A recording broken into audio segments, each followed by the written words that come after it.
가슴에 손을 얹고 고백합니다. 주여 치유하게 하소서라고 고백하겠습니다. 시작. 주여 치유하게 하소서. 다시 한번 고백하겠습니다. 주여 치유하게 하소서. 아멘. 오늘 이 시간에 귀한 새벽 예배로 특별히 추수감사절 특별 새벽 예배로 드리고 있습니다. 이 시간 우리 모든 영역에 아프고 지친 모든 것들이 주님께서 지켜주시고 보혈의 피로써 우리를 깨끗하게 회복시켜 주실 줄 믿습니다. 오늘도 말씀을 붙드시고 말씀 안에서 살아갈 수 있는 우리 모두가 되기를 축복을 드립니다. 사도 바울이 빌립보 교회 성도들에게 권면합니다.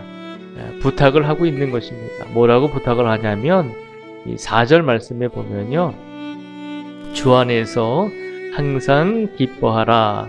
내가 다시 말하노니 기뻐하라 라고 하는 것입니다. 사도 바울이 빌립보 교회 성도들에게 주님 앞에서 항상 기뻐하기를 원합니다. 내가 다시 말합니다. 항상 주님 안에서 기뻐하는 성도들이 되기를 바랍니다 라고 그렇게 권면을 합니다. 그래서 우리가 빌립보서 4장 이 4절의 말씀을 바라보면서 도대체 사도 바울은 어떤 삶을 살았기에 모든 성도들에게 이렇게 항상 기뻐하라고 하는가, 항상 주님 안에서 기뻐하는 삶을 살아가라고 왜 이렇게 이야기하는가라고 생각을 해볼 수가 있습니다. 도대체 바울은 어떤 사람이었는가라고 생각할 때 우리가 잘 아는 것처럼 바울은 아주 지독하게도 유대인이었습니다. 뼛속까지 유대인이었고 그가 유대인이었다는 것은 예수님께서 돌아가신 다음에 복음이 전파됐을 때 다시 말하면 기독교인들을 교회를 핍박하는 데 가장 앞장섰던 사람들입니다. 그래서 사도행전을 보면 스데반이라고 하는 초대교회의 집사가 죽을 때 이 바울이 그 죽어가는 스데반 집사 앞에서 이제 서 있었다는 것을 우리가 알 수 있습니다. 그만큼 이 사도 바울은 예수님을 알기 전에, 예수님을 믿기 전에 지독하게도 그리스도인들을, 성도들을 잡아다가 감옥에 가두고 죽이는 일에 앞장섰던 사람입니다. 그랬던 사도 바울이 평생을 결혼도 하지 않고 평생을 복음을 증거하는 일에 삶을 살았습니다. 예수님을 만난 이후에 그의 삶이 바뀌었다는 것이죠. 그리고 사도 바울이 오늘 빌립보서 4장을 통해서 말합니다. 주 안에서 항상 기뻐하십시오. 다시 말하노니 기뻐하십시오 라고 권면을 합니다. 그런데 사도 바울이 이렇게 이야기합니다. 주님 안에서 항상 기뻐해야 하는데 우리가 기뻐할 수 있는 방법이 두 가지가 있다는 것입니다. 그 두 가지 방법이 무엇인가 하면 오늘 본문 5절과 6절 말씀을 보면 구체적으로 우리가 어떤 삶을 살 때 주님 안에서 항상 기뻐할 수 있는지를 말하고 있습니다. 먼저 5절 말씀에 보면요. 이렇게 이야기합니다. 너희 관용을 모든 사람에게 알게 하라. 주께서 가까우시니라. 아멘. 5절 말씀에 보면 너희 관용을 모든 사람에게 알게 하라는 것입니다. 이 말을 다른 말로 표현하면 다른 사람들을 용서하라는 것입니다. 관용을 베풀라는 것은 용서하라는 것입니다. 우리가 누군가에게 아픔을 겪지 않고 상처를 받지 않았을 때 우리가 마음의 평안이 들고 사랑이 흘러넘칠 때 얼마든지 사랑을 베풀어 줄 수 있고 다른 사람에게 은혜를 베풀어 줄 수 있잖아요. 그런데 우리가 누군가에게 상처를 받고 누군가에게 고통과 고난의 일을 당하게 되면 우리가 그 사람들을 사랑하고 용서해주고 관용해주는 것이 결코 쉽지 않음을 우리는 알고 있습니다. 근데 사도 바울은 말합니다. 주님 안에서 항상 기뻐할 수 있는 첫 번째 구체적인 방법은 관용을 베풀라는 것입니다. 용서하면 된다는 것입니다. 용서하면 우리가 주님 안에서 항상 기뻐할 수 있다는 것입니다. 쉬운 일이 아니죠. 부부간에도 마음이 좀 상하면 용서하는 것이 결코 쉽지가 않고 또 그 용서가 안 되면 결국에는 부부간에도 갈라서게 되는 경우들이 참 많이 있잖아요. 근데 사도 바울은 우리에게 부탁합니다. 용서할 때 주님 안에서 우리가 항상 기뻐할 수 있는 사람이 될 수 있음을 기억하라는 것입니다. 우리가 용서하지 못하는 이유가 무엇인가 하면 주님께서 우리에게 오실 날이 가까이 왔는데 그것을 기억하지 못하기 때문에 우리가 용서하지 못한다는 것입니다. 그래서 오늘 본문 5절 말씀에 보면 관용을 모든 사람에게 알게 하라.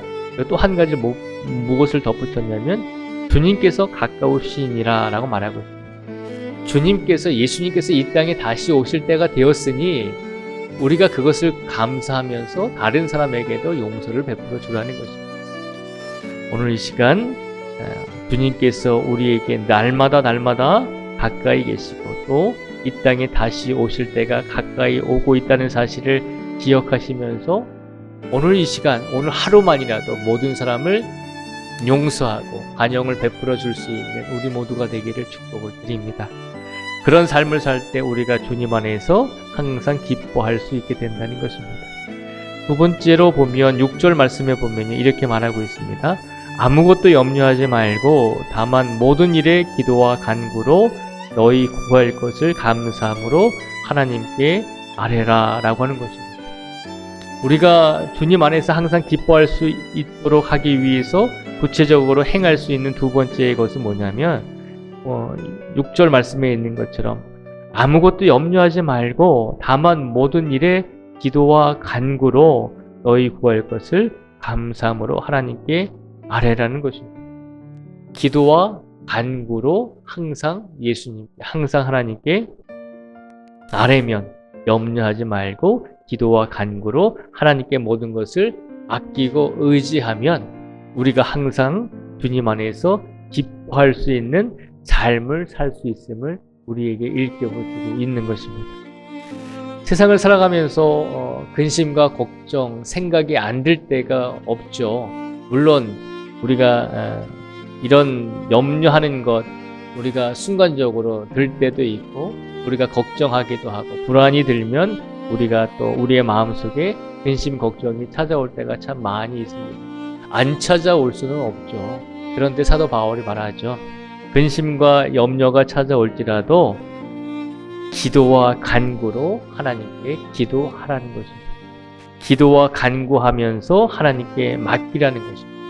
그러면 우리의 근심과 염려를 분명히 하나님께서 해결해 주시고 우리가 근심과 걱정과 염려에 쌓여 있다 할지라도 감사함으로 기도와 간구로 하나님께 아뢰기만 하면 하나님께서는 우리의 삶을 주님 안에서 항상 기뻐할 수 있는 삶으로 이끌어 주신다는 것입니다. 그것을 믿음으로 확신할 수 있는 우리 모두가 되기를 축복을 드립니다. 제 말이 아니라 하나님의 말씀을 통해서 선포하고 있잖아요. 오늘 이 시간 사도 바울의 입술을 통해서 하나님께서 우리에게 말씀하십니다. 우리 모든 그리스도인들이, 우리 모든 성도들이 주님 안에서 항상 기뻐할 수 있기를 원합니다. 그런데 우리가 주님 안에서 항상 기뻐할 수 있는 구체적인 방법은 날마다 다른 사람들을 관용하고 용서하라는 것입니다. 그리고 근심과 염려가 우리에게 닥쳐올 때 감사함으로 하나님께 기도와 간구로서 하나님께 맡기는 성도가 되라는 것입니다.